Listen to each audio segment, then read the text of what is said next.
Moedertaalonderrig en veral meertaligheid was een van die kernpunte tydens die debat.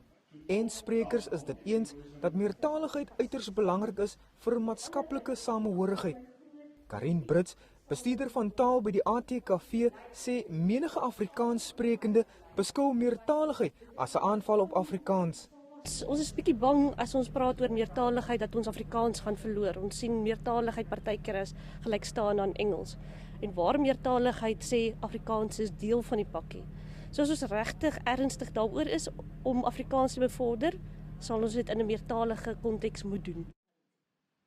Professor Mamogeti Pakeng, verbonde aan UNISA, glo die sensitiwiteit rondom tale op universiteite is meer 'n aanduiding van die ongelykhede in Suid-Afrika.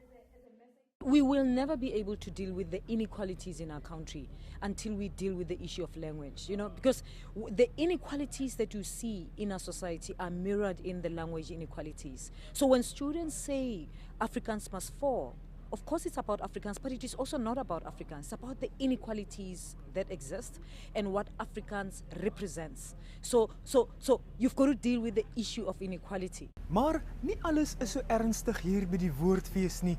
Trouwens, hier is vanjaar heel wat aktiwiteite vir oud en jonk. Daar is vandag 'n hond uit die bos uit gekuier en die fees is 'n skatkis vir boekwurms. Die gewilde straatmylwedloop het ook meer as genoeg deelnemers gelok. In die vroueafdeling het Annelien Raffie stof in haar teenstanders se oë geskop, terwyl niemand kon kers vashou by Johan Kronee nie. Die fees duur tot 13 Maart. Percival Young, Unies, Stellenbosch.